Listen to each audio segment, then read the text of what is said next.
G'day everyone and welcome to the Sore Losers Club or the Victors Club. We can take it either two ways because that is the life of fantasy. And Malley, how's your season been? Trash, mate. Not very good. Looks like I'm gonna come fifth in a couple of leagues, and nobody cares about fifth. I mean, I'll remember it.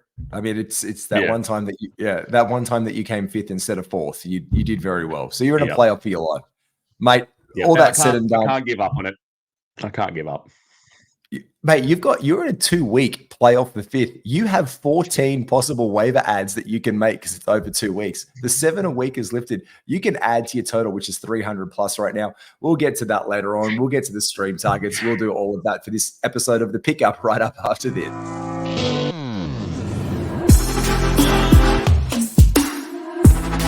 Welcome to the ultimate super coach and fantasy sports show. You are now listening to the Insight Fantasy Sports Podcast. Sometimes I just like to sit back and rock my head to the intro song. Do you know what I mean? Like I feel very positive about the introduction for the show. Yep, gets me amped. I like it. Malley, we're talking highlights of the year because it's ups and downs. It's where we start to really dissect it and deep dive into our year and start looking for the year ahead. But highlights today, we've saved it to week 21 to have 2 Dunk of the Year candidates. In fact, one of them would have been Dunk of the Year had one of them not taken place just earlier on. Talk us through your initial thoughts, brother. Yeah, we're both doing a bit of a deep dive just before we got on air today, having a look at Anthony Edwards' dunk over poor old John Collins, and then comparing that with Jalen Johnson's. You have a side-by-side, don't you? Yeah, just this one here. Where's my little camera? Look at these boys. Yakaroonies. Now, we were really trying to pull it apart and have a look at what one was the better dunk. So we looked at a few things. I know that you are a very much team Ant on this one. You think the Ant-Man's gone and got himself a better block. You tell me why, and then I'll counter with my Reeves one. Because before the All-Star break, that is an offensive foul by Jalen Johnson before the NBA has decided to re-harden up and drink some cement with the new adjudicating. And it's great to see that the officials have the statistics are out. We are at the lowest free throws per game since the 1950s, where they didn't even know what the fuck a free throw was back then. They used to be no, look, Matt, you just take a shot. They didn't even call it a free throw most likely then. They're like, you just get a free just stand at that middle line thing and shoot just that's it. So they've really tightened up the adjudicating on these physical. The one thing that we said was Reeves he realizes that he's about to be turkey slapped basically. Yeah. And I love Jalen Johnson probably more than Ant. I love JJ. But I just think he had the better one. But the way that man crumpled John Collins thought about it. John Collins has been a very decent source of blocks lately. He has. He's high on his own supply. He crumpled the man. Yep. I think he was laying in a ball afterwards. So for me, because the veracity, the cock back, everything for me, that Ant dunk was. Yeah, he really wound it up. He really wound it up. He was like, look, he had that nice little celly at the end there, which was cute. He obviously, we both agree that John Collins is a better defender than what our mate Austin is. Oh God, Austin. Thank you, Austin is. But like looking at a few things, I think one of the things that made Jalen Johnson's great, besides the fact that he made Austin lick his calf, which was, or his inner thigh, I'd say it wasn't even a calf. It was pretty high up. It was nearly crunch level. Is that he did it in the first 15 seconds of the game. Like, who has that much hatred in their heart to see someone? And Austin Reeves was outside that mark, pretty well ready to take that before Jalen even crossed the center line. He really lined him up. Mate, just shook him out of his shell. He didn't hit a 3 all game. He only took 3 of them. He was decent, but look, they ended up coming back and absolutely obliterating the Hawks. But the Hawks were up. I think it was like 11-2 at something at one point because I've got Bogdan Bogdanovic in a fantasy team. And I was like, oh, look at that. It was, again, just for me though, that Ant, they were on the comeback. It hyped the team up, but just the way that it crumpled Collins. And my favorite thing was Ant knew that, like, okay, this is a poster. This is going to do the rounds, but I'm not going to get a tech foul. I'm just going to look at John Collins for 1 second and then just be like, oh shit. Oh, my hand. Oh, my hand is randomly sore from awesomeness. From putting this in the bucket. Oh, I think I hurt myself on the rim. I think there's like someone's lifted some paint off. I'm sorry. And he kind of looks at his hand innocuously out of nowhere. It's like, oh shit. Oh God. And then he holds his hand and walks to the bench. Cool. He played it off really cool. So for backing away from that, I've just got to give Ant-Man all of the respect in the world because he sized that up. He sized that. Other highlight of the year for me, we're talking highlights. We're talking Kyrie's buzzer beater the other day was absolutely over Jokic. Was old school left-hand floater. The man looks at the bucket the whole time. This is how Kyrie Irving is. If you watch the slow-mo replay, I think it's on NBA.com and on the website. I can't play things here. If you watch back, I opened up the app and it started talking to me. Hello, LeBron. If you watch it, he's looking at that rim the whole time. He's like, I'm gonna fucking hit this shot. All of a sudden, he zeroed in, and for 1 second, he just looks away. He notices that he has one of his players near the rim, and he's like, maybe I could throw an alley-oop. And then he realizes that there is no seconds left for the oop, that he has to make the shot in case it touches that guy's hands, and he does it. And it's that one thing where he's just watching, quick acknowledge. He decks his eyes for half a second. That was incredible for me. So I think that was one of my highlights. Have you got any other big moments? No, I mean, he's an impressive piece, isn't he, Kyrie? And he's kind of shining at the right time of the season. Too bad they've got a pretty cruddy schedule this week. Otherwise, you might get a little bit more out of him. But yeah, the fact that he did it on Ramadan and wasn't fueled with any water or food, that's hardcore, man. I played hockey with a kid who was on Ramadan, and he was like, it's the same thing. He was just powered by his belief. He had no water or food or anything, and man, that kid went nuts that night. Well, Well, you know what? I like some intermittent fasting. So let's have a look at a bit of an NBA update for the week ahead. And like Malley said, it is carnage if you are a Kyrie owner, a Luka owner, really happy with Brandon Miller this season. He's exceeded your expectations owner, or Mile Bridges. The Charlotte Hornets and the Dallas Mavericks have both got 2-game weeks. For many, this is your semifinals or your quarterfinals or some form of serious fantasy basketball season, Malik. Yeah, it's I mean, you've seen this coming from a long way off, and some people lent into it and others didn't. And I mean, you obviously at the beginning of the year when you're picking your teams and you look this far forward in your schedule and you understand when your playoffs are going to be, and you can see that maybe one of your top tier guys has 2 games.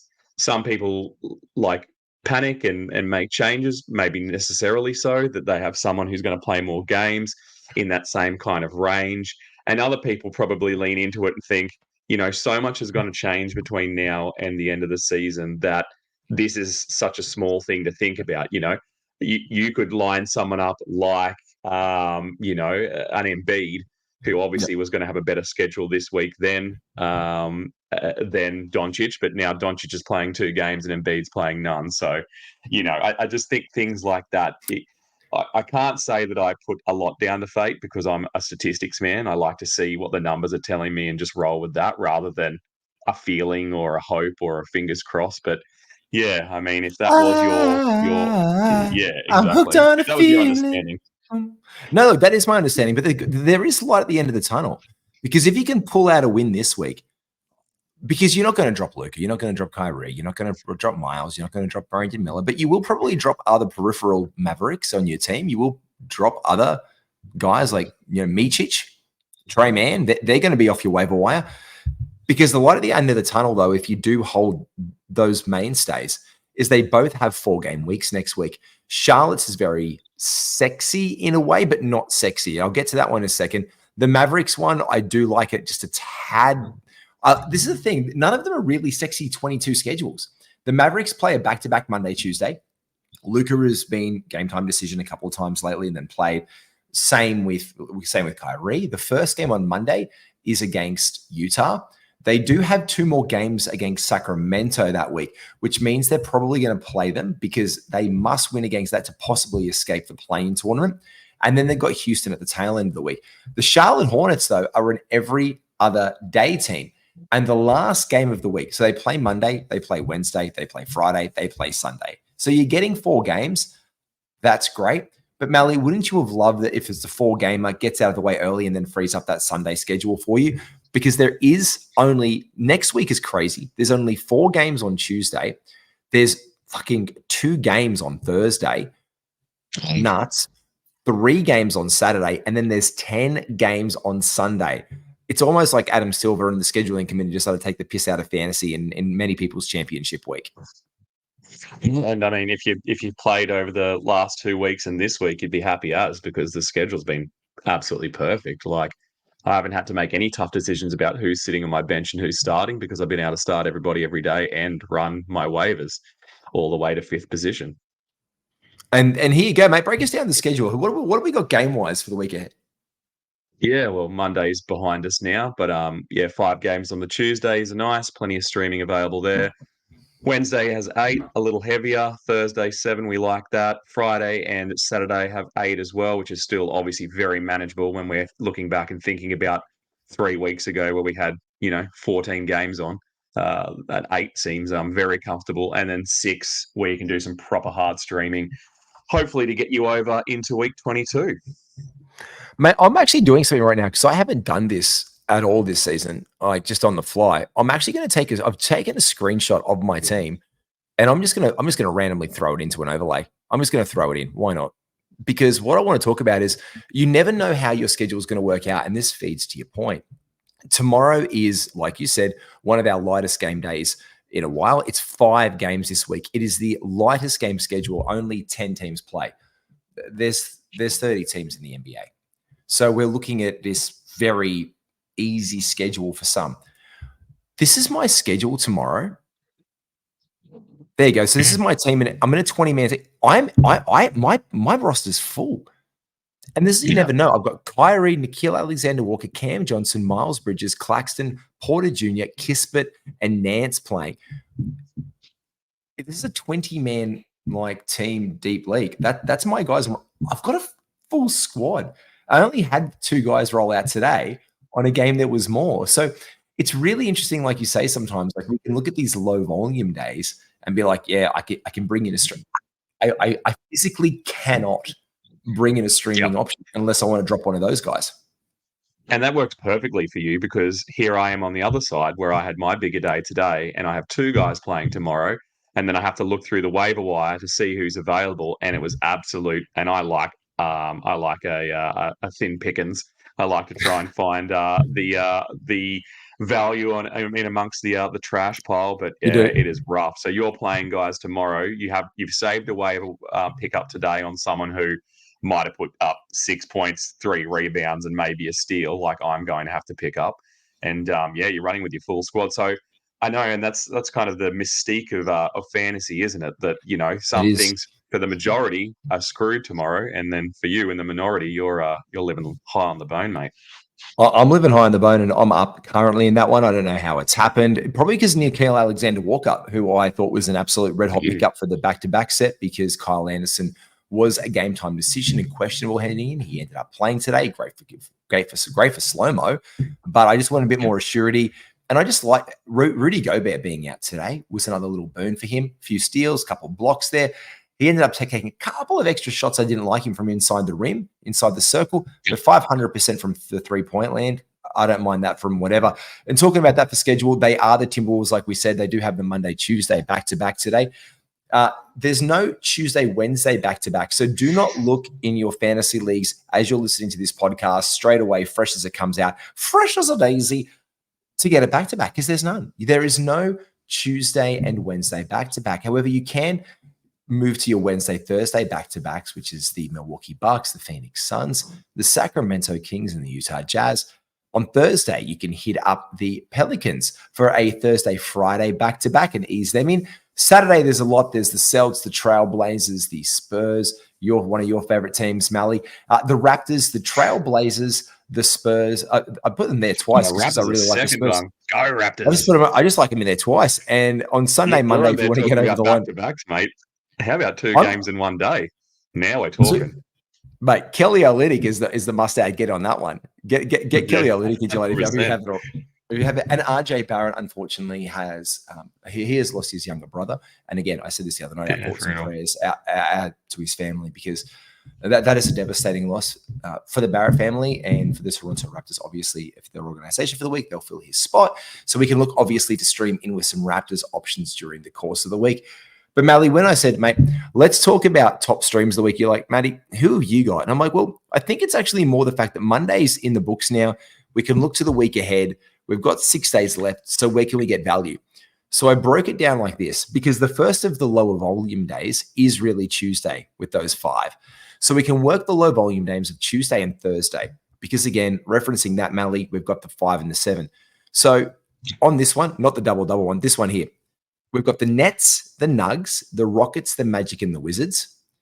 You can also get them on these guys on the lowest volume days of the week. A 3-for-1 special on the New Orleans Pelicans. Malley, is there any Net, Nug, Rocket, Magic, or Wizards player that you like? Well, I mean, if you can still get Amen, which might be a bit of a problem. A problem. Wouldn't be a problem. That would be a treat. If you can still get him for Houston, I think you pick him up. They're getting him around those 30 minutes. They're just working him all around the rim. The dude just seems to be starting fast breaks or ending fast breaks. That means his percentages are high. He's got to the line a few times. He's nearly got 10 rebounds on both of his last appearances, which is awesome.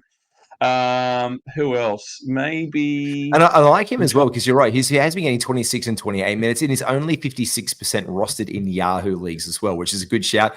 And without obviously Şengün in there, there's going to be some heavy lifting for the rest of the guys. There's no Tara Eason, no Cam Whitmore. These guys are getting a lot of extra burn. Yeah, the other one I was thinking of might be Dorian Finney-Smith. He went nuts in the last game and put up 4 steals, and that would put you well on your way to winning that category for the week. So he's probably in those deeper leagues. He's still a guy. He's kind of like your Anderson, where he can get 5 assists, 5 rebounds. He'll probably get 5 points. But, and then he puts up 4 steals. And as I said, and I've said since we've done this podcast, my guys that I pick up at the start of the week are these guys who do a bit of everything. So that at the end of the week, when the dust is settling more, you can really go hard on your specialist. You get in your Corey Kispert and you get your threes and you get your points. Even though the dude I think he had 3 blocks the other day out of nowhere. He must be doing the Harden block, just the slap at the end. Just getting it over the line. And talking about those guys as well, I know he's 79% rostered, so this is a 10-man league advice only kind of thing, because sometimes in a 10-man league, you don't know if they're available or not. So you do check Cam Johnson, because DFS is listed as a game time decision for tomorrow. Cam Johnson could be moved back into the starting lineup. But that being said as well, the percentages haven't maybe backed it up, because he's shooting a lot of threes lately. He's just out there doing his thing. But Cam Johnson's playing well. He could be in your 10-man, 10-team league rosters. DFS has got a burn. You've got him for the low-volume day. He's going to get you some threes. He's going to get you some points, but he's been getting you steals in each of his last 3 games. He's got 4 over the course of the last 3. So he's good for that. He'll give you a couple of turnovers. And he hits his free throws. Like, again, he's a 750, 100,000% shooter lately. So you can probably look for Cam in your 10-man leagues if you've got to make a very sacrificial lamb to the slaughter, as you would, Malley. You're the kind of guy who'd pick up a Cam Johnson very easily. Yeah, I don't care about anyone. I'll chuck them all out. I'm just rotating through, mate, trying to get those numbers up. Mate, you're like Danny Ainge with his grandma back in there. You would have traded them for anyone. Now, on that Tuesday, Thursday, the Pelicans will come to that one in a second. The Wizards, again, you did mention Corey Kispert. Bilal Coulibaly is out tomorrow for the first part of that, so don't go looking for Bilal on your rosters. I saw that he's out for the season. They're done with him. Oh, he's out. There he is. Yeah. He's up. Bad for him, but especially this time of year, this is his prime time. Well, I was kind of unsure of what happened with him the other day. So I was like, oh, that finger, I'm not sure. He has been down out now for the season, unfortunately. I hadn't checked that one on today. Yeah. But what I will say is that I dropped him for Nickeil Alexander-Walker. And this is that you said, like, pick up the guys. And my stream to start the week was Nor, because I want some steals. He got 2 blocks today, a couple steals, some rebounds, some assists. I'm in a 3-point percentage competition, 500 from 3-point land, a back-to-back set. We absolutely love that one. But this also feeds. Conley just looks tired too. Like he does. He just wasn't himself. And playing the back-to-back, I mean, I know we're here looking at maximizing ads, but picking up Nickeil Alexander-Walker tomorrow on a back-to-back where he's going to get more run, I think is probably a wise decision. Yeah, and look, I loved him today. I told friends, like, who do I pick up? I had a few DMs in the Discord Unlimited, and they're like, who do I pick up to start the week? And I was like, no. And they're like, not Kyle Anderson. I'm like, look, Kyle Anderson's game time decision. You're looking to get off your week for a good start in a week 21. You're going to be able to play him the next day. I literally copy and pasted the message 3 times. So that's the kind of inspirational feedback you can get by joining our Discord Unlimited service, actually. You can get that where I copy and paste the same advice and it could be to your opponent. So why do you let that dumbass get the advantage? Why don't you not be the dumbass? Why don't you be the guy that I'm calling the dumbass? Fight fire with fire. Get on the Discord Unlimited. Jump on in that. It's only $25 for an entire year. We have personal access to myself and all of our analysts for NRL, AFL, NBL, BBL. And again, like I said the other night, even for 2K, we will give you jump shots and recommend you builds. Why the hell not? It's only 25 Australian dollars, which is very, very cheap. And it's probably less than an American Happy Meal if you do the currency conversion as well. So make yourself and your pocket healthy and help to win all of your leagues and get involved with our Discord Unlimited. You can check the link below for that bad boy for NRL, AFL, NBL, NBL, and BBL below after this one. Malley, like we said, we are talking ads to maximize for the course of the week. This is what I call the special at the takeaway shop. The 3 and 4 days special. The Pelicans, they're just delightful. Just gorgeously delightful. They have 3 and 4 any way you split it. You can get your Nickeil Alexander-Walker tomorrow and another ad and still get 3 games out of them in 4 days from Thursday to Sunday. Wednesday to Saturday, we're looking at the Celtics, the Suns, the Trailblazers, the Kings, and the Raptors. Again, you just want games. Like, you're a streaming expert. Tell us about it. Yeah, I guess it's just all about, as you said there in the title, it's about maximizing the people that you can have out there. I mean, the only thing that can really go wrong with that is it impacts your percentages, which can obviously go the other way. But other than that, it's just about bludgeoning your opponent, isn't it? You know, if you can get a guy who plays 4 games at the drop of playing a guy who's expendable and you don't need for next week if you're not in your finals yet, and you can get a guy who's out there playing 4 games, you know, I don't know, the numbers kind of speak there, don't they? Especially if this is your final week, you've got nothing to lose. Like you drop one of your Charlotte guys, you get rid of Miles after his second game, potentially even his first game, depending on what the outlook looks like. But I mean, there's just a lot of value sitting on your wire now. I assume, like in most leagues, the people who are battling off for 9th place now probably aren't really working the waiver wire, which gives you, a better crop to kind of harvest, depending on how competitive your league is. And it depends, like you said, you're going to start hearing names like Jules Bernard go for 22 points in a game tomorrow. And you're like, what the fuck is a Jules Bernard? Yeah, it pricks your ears, hey? It's like, who? Sure. Jules, like, is he what the fuck was that? Back on the Pelicans, like if you picked up a Jose Alvarado and you could hold him, or even for 2 of those games or 3 of those games for his good 3 and 4 night week, you know, there's 6 steals, maybe 8 steals. Like, you know, in one of these low currency categories, that's a big deal, especially if you're dropping Miles Bridges, who doesn't get many of them. And this is where you say, like, who do you pick up and when do you pick them up? Like, you don't have to go hard for them again. So let the Pelicans play out the first. Get in Nickeil Alexander-Walker. It is not in your best interest straight away to move on a guy like Jose Alvarado unless you're really chasing that down. Shore up some points tomorrow, maybe. Shore up some rebounds. Shore up some assists. Like Alvarado can do his thing. But again, they also play 3 games in 4 from Thursday to Sunday. And again, this is where Jose Alvarado moves into maybe being a better ad later in the week, because there's just 6 games sexy Sunday. And again, if you look at the schedule, they're Tuesday. Yep, you can get them there. Oh, so at one there. There you go. You can get them for your Thursday, Sunday, Thursday through Sunday. So have a look at your games. Thursday, there's 7 games. A lower volume day of the week, the 3rd lowest total.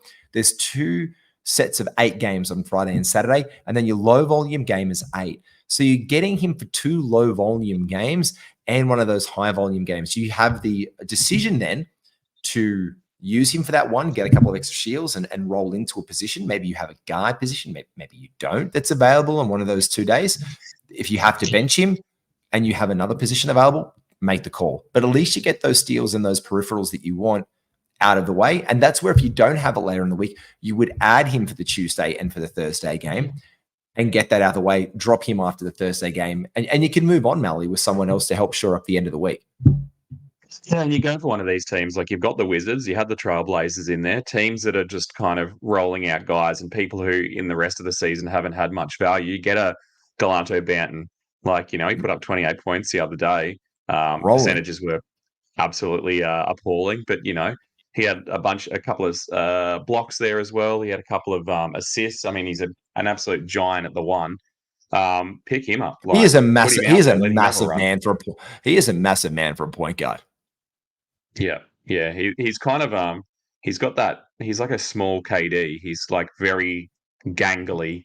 And he's obviously doesn't have, I'm not comparing him to what KD can do, but he's just he's all limbs, and he just kind of, looks like a spectre out there. He is absolutely huge. He's just, when I watch him play, and this is the thing as well, he's only 6'7". Like, this is a guy who is getting minutes off the bench. Only he's getting 6'7". I love that. He's only NBA. We watch way too much NBA, and we're just way too tall ourselves. But look, 28 the other night. He came back. He still played 33 minutes coming off the bench the other night. He's got a couple of blocks in there. And look, he's available in some leagues. He's been picked up and he's been dropped around. He is there around the place. But again, like, he's playing for NBA contract. He's playing for, like, hey, remember me? I used to play with that team in Canada. Yeah. And now I'm here in Portland. Like, this is the kind of season. Exactly. Hello, Mr. Bernard over in Washington. Just in case there's some big Delano, putting a T in there, Delano Banton fans out there, and they're going to come at your hot, mate. He's actually 6'8". So don't you dare disrespect him at 6'7". I got 6'7" on my stats, man. Maybe 6'8" in shoes. I'm sorry. Yeah. Maybe he's shorter in Canada, or was, and he's starting to lengthen out a bit now. He's in the rolling country of Portland. I'm gonna check out. Did they do is this an official thing? Is this an official? This is on NBA's website, so it's as official. I don't trust that. No, I don't trust that at all. It's a bit slapstick on there sometimes, but yeah. I'm checking this right now against 2 other websites straight away. I'm not gonna lie. I'm just doing it. Wait, what I've got? Yeah. Oh my god! Basketball Reference has him at 6'9". Holy damn. Basketball Reference. Man, I'm going to get them to write my profile. I can't wait to be 6'4". And that's just in girth, not even in height. Like, that's very impressive. That is a very meaty boy. God damn. Yeah. Could we randomly just check a random NBA? Just go to any other NBA website while I play the next little clip bit to say on this one, because find out more. Can we just find if we can find him being at 6'10" on one website alone, just to see if we can get 4 different? Maybe we'll just try and at him on some kind of X message, like, "Hey, Del, how tall are you?" and see what he says. Yeah, right now, where are you? Lie down, get the measuring tape out, mate.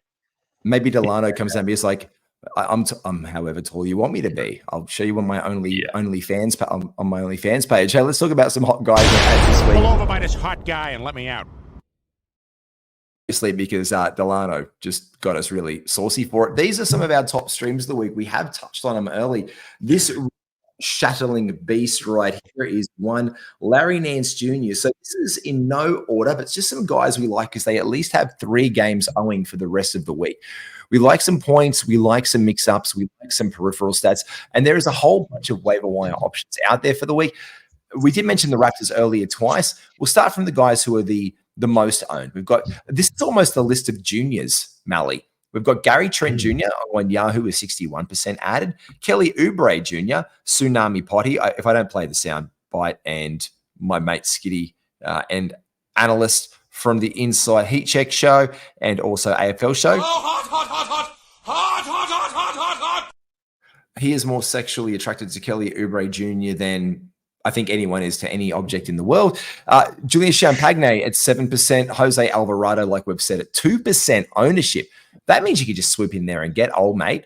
And you've got down there Larry Nance Jr. at 9%. Like we said, the Pelicans have a really favorable schedule this week. So we like what these guys can bring us as some of our favorite ads amongst others.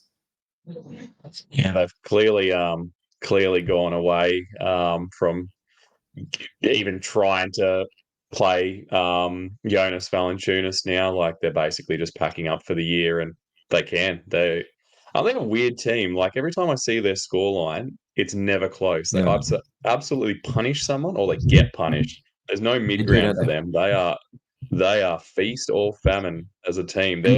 Their points, like, disparaged numbers must be pretty wild. I'm actually going to do the research and bring that back for you next week. Just by the way, just put that in. I need to know.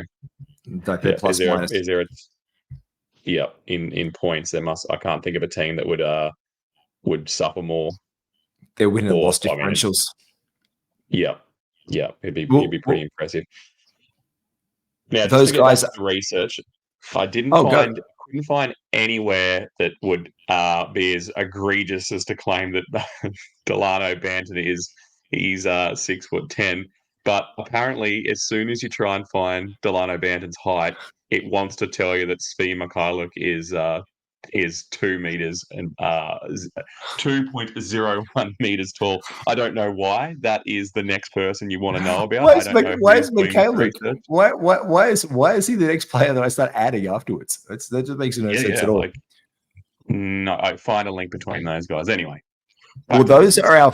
Well, the business is these are the 5 guys that we think you should squeeze into your lineup, or if you need to squeeze Svi Mikhailuk into a carnival ride, make sure that he is under that height. We've got Larry Nance Jr., Jose Alvarado, Julian Champagne, Kelly Oubre Jr., and none other than our own junior, Gary Trent Jr., as a nice source of points, threes, and those peripheral steals. And they are absolutely our standard squeezes of the week who we think you should get into the lineup. And mentioning our good friends, the Standard Squeeze, make sure you check out all their apparel on standardsqueeze.com.au. Their campers, their 4-in-1s, their travelers. The 4-in-1 cup is a lifesaver.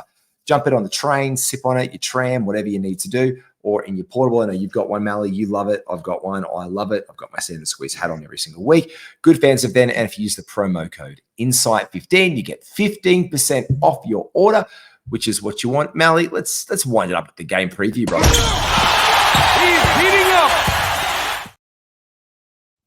Let's start off with the Houston Rockets and the Washington Wizards for tomorrow's game. It is going to be an absolute stinker, most likely, because the Washington Wizards suck. But we can get some value and some ads in this one. Like I said earlier on, very big fan of Corey Kispert. And the Washington Wizards this week in Wk21 do have a bunch of games left over. In close, they have 3. So they start off their week tomorrow with Houston, Sacramento, and Toronto. Mate, liking Corey Kispert here is a must-add. Yeah, and some people soured on Jones last week. You know, he sat his first game of the season at the front end of that back-to-back. He seems to fluctuate at the moment between getting 14 points and 14 assists, and then going the next game and getting 7 points and 3 assists, and doing an awful.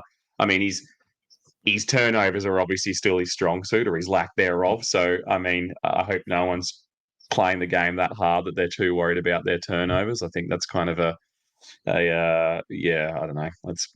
I always think they put the turnovers in there to make the guy who can't win anything else win something. You know, it's the 5th place ribbon. It's the one I'm going to be picking up this year. But you need to. It's a cat and it counts. And so I've won a week last week, especially when it gets to 11 cats deep. You know what I mean? I'm looking towards turnovers because in 11 cat leagues, especially, or in like 8 cats 8 cats generally doesn't do turnovers, but but it is still a cat. So although I generally punt turnovers, I do become conscious of them and make sure that I get guys who can give me things that I need. So if I can get 3 games out of them early in the week and they're like a 3 turnover, 4 turnover guy, they've already given me 12. Like they've accumulated a lot of turnovers over the week. But if I can rest them on my last day or their second last day and pivot to get those other counting stats on the last day, I'm more inclined to do that than not. Other great ads from the Rockets that you said, Thompson earlier. He is a great shout. And Jock Landau, Australia's very own Aussie, oi. Can get a bit of run there. Justin Champagne as well, getting probably most likely to start as he did the other night over in Washington. And you can pretty much roll him out there for the rest of the week. A couple of old school logo teams, 2 of my favorite teams from the 90s. The heyday of the NBA. I see you nodding back there. Did you like what I did? I brought back the old school logos. I took your feedback on board. Yep.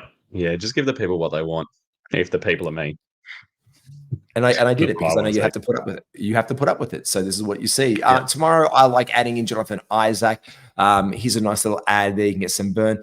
Gary Harris really isn't doing much. Trey Mann, Micic, these guys are there. Grant Williams and Davis Bertans. Mate, do you second? Do you agree? Do you think we can look elsewhere? Yeah, it seems that Trey and Micic can't share a big night together. It seems that one kind of robs from the other. There doesn't seem to be a real pattern. It's just whoever starts out strong kind of finishes the game strong. I think they're both decent pickups. They're not guys that you can hold because we know that they're having a rough week this week. They obviously, hopefully, what might have been the difference makers in their big week, which is what was that last week or the week before, where they had 4 or 5 games. They had their big one on a strong schedule, and I mean that's kind of how these things go. You're never going to pick up a player who sees a perfect run from week 1 to week 21. You know that this is just the ups and downs of it. And one week they might be the guy that saves you, but I think the message in that is you got to know when to hold them and fold them. And after he plays tomorrow, Micic or Trey, they're fold'ems. Yeah, 100%. Like they started off in week 17 with 5 games, then 4 games, then 3 games, then 4 games, and now it's 2 games. And this is the cost you paid. You wanted. It's like Magic in a way, like that old thing. Like there's always a cost to Magic. What is the cost of the Magic? Well, the Magic to get you into the playoffs or into contention was that you get 2 games this week, and unless you got a big dog in there or preferably in your stable. Shout out to Mickey Dell and the Big Horses. You've got to let them go, and you've got to cut those. You've got to cut the ponies free and just let them run around back out there in the stables. I just imagine you, Malley, just there with a cowboy hat, just looking off into the distance with an eagle going behind your head, like. Oh mate, you'll never see me on a horse. Not a chance. Nothing that's got its own mind. Yeah, just staring off into the sunset. That's me watching the tumbleweeds roll in. Yeah, I think I was about to say on your little analogy. I know we love an analogy and we love a little idiom here, but like it comes down to my favorite. You can have your cake and eat it too with these guys because the only downside you have is trying to hold them for too long. And if you played them in these 5-game, 4-game weeks, and now you see the 2-game weeks upon us, don't try and hold them. Like, don't let them go. Don't. Have them tomorrow. Have your Micic. Have your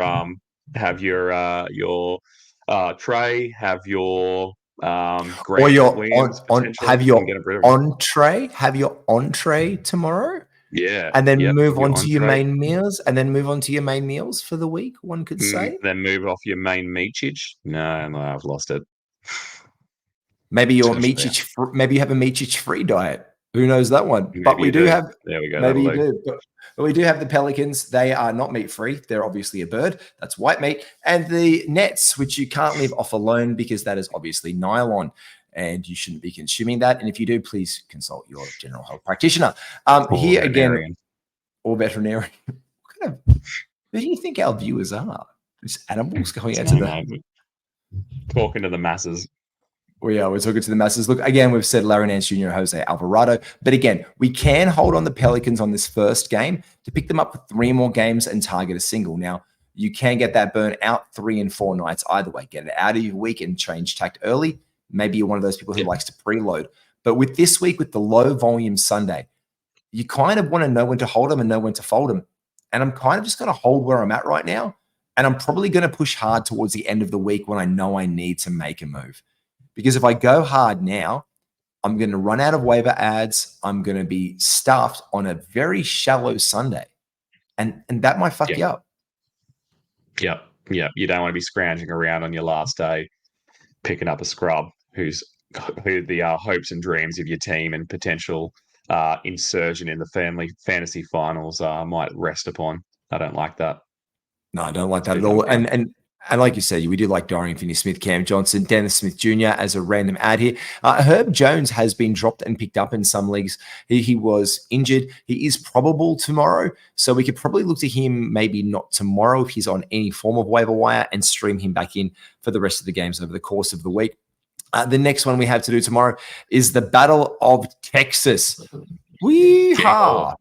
I should definitely play the bloody big sound for that one. I'll take the graphic off though first and play the horsey for this one. Here we go. And as they say, everything is big is in Texas, especially when you have a Frenchman who is 7'18". That is not a real metric, just so you know, but it is Imagine a very how large. tall. Imagine how tall he is on Basketball Reference. He'd be huge. Oh, wait a second. You know I'm going to do that research straight away. 7'10". Yeah, I'm going 7'10". I reckon he's just shy of 8 foot on Basketball Reference. Can you please just check out the official height on the NBA.com at the exact same second? Yeah, let's see what he is. I just want to see if someone says 8 foot just by random. He is 7'11". Victor Wembanyama. All right, on the count of 3, we say it. Hold on. I got to find him first. You've sprung it on me too quick. I don't know where I'm very he is. quick with the typing. WEMBANY for yellow. AYAM another A. Right, I got him. Here we go. You ready? Yep. On the count of 3, we say it. See if these align. 1, 2, 3, 7, 4. Just 7'4". Lame. Oh, you were behind. Yeah, it's lame, but it's the same.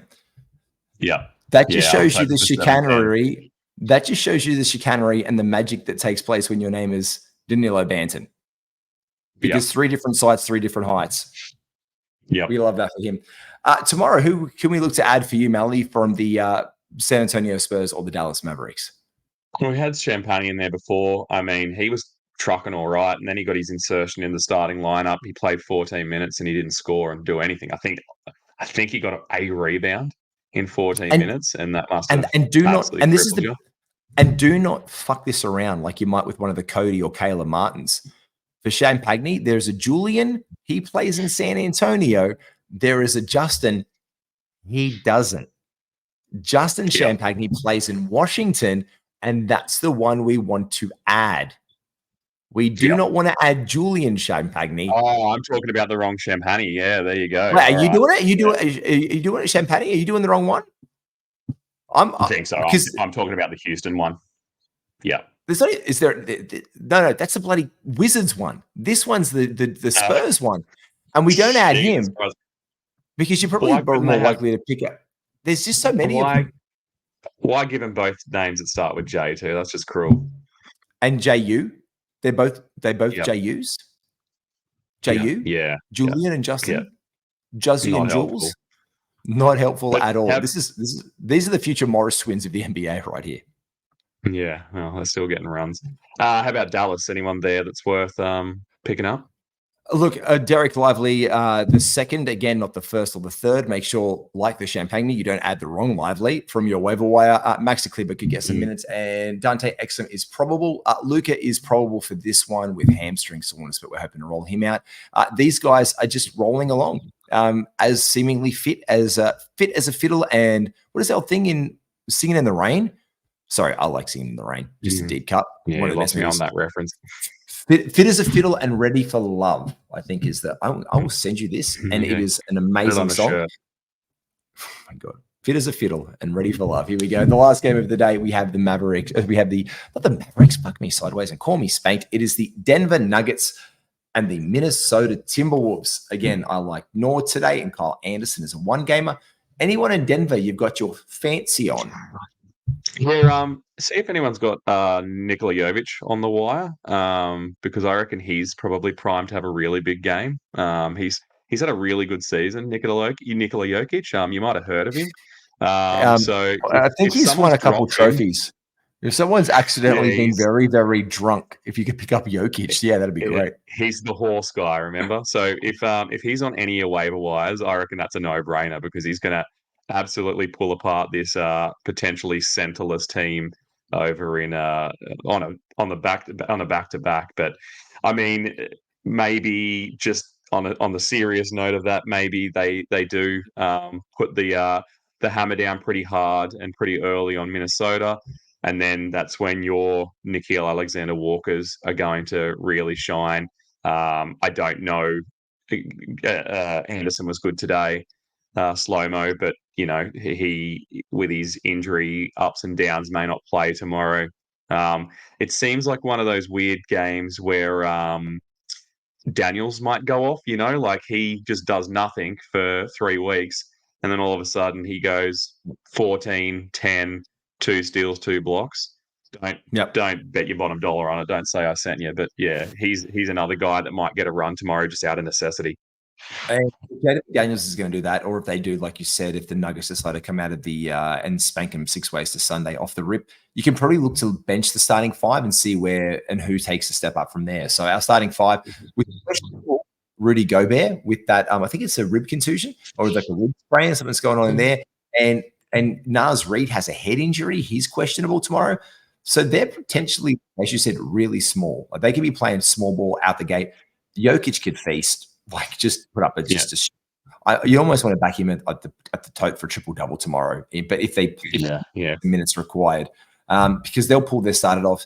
KCP will probably get rested. Their starters will get rested tomorrow. Peyton Watson, Christian Braun, Reggie Jackson will get some burn. Zeke Naji, he's questionable. Get some burn. Justin Holiday will even get more burn because they'll run their second unit. But again, Nickeil Alexander-Walker and Monte Morris, like you said, Connolly looking tired. This is why Monte Morris is in the house. Monte Morris can get you some assists, can get you some steals if you can actually pass the ball to anyone who can score against the Denver Nuggets when they're trying to keep their boys alive and get back to the top of the West. I like your Christian Braun ad too. I think I picked him up in 20 man. He was sitting there, and I thought, it's going to be a big night for him. So he's the guy. Have a look at him. Have a look at him, and again, have a look into our Unlimited Insight.